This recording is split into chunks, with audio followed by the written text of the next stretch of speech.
Presiden ke-7 Republik Indonesia yakni Joko Widodo menanggapi soal pernyataan Ketua Umum Solidaritas Merah Putih Sylvester Matutida yang menduga ada tokoh besar di balik isu ijazah palsu ini.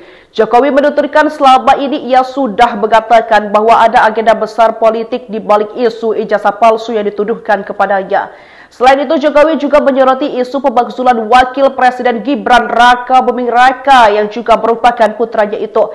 Dilansir dari tayangan video di salah satu kanal YouTube, Jumat 25 Juli 2025, Jokowi menilai di balik isu ijazah palsu dan pemakzulan Gibran Raka Buming Raka ini memang ada orang besar yang dibaliknya yang membackup.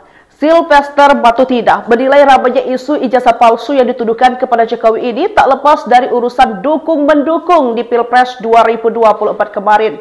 Ia menduga ada pihak yang belum move on dari Pilpres 2024 yang memenangkan Prabowo Gibran. Udah 1 tahun, ya kan?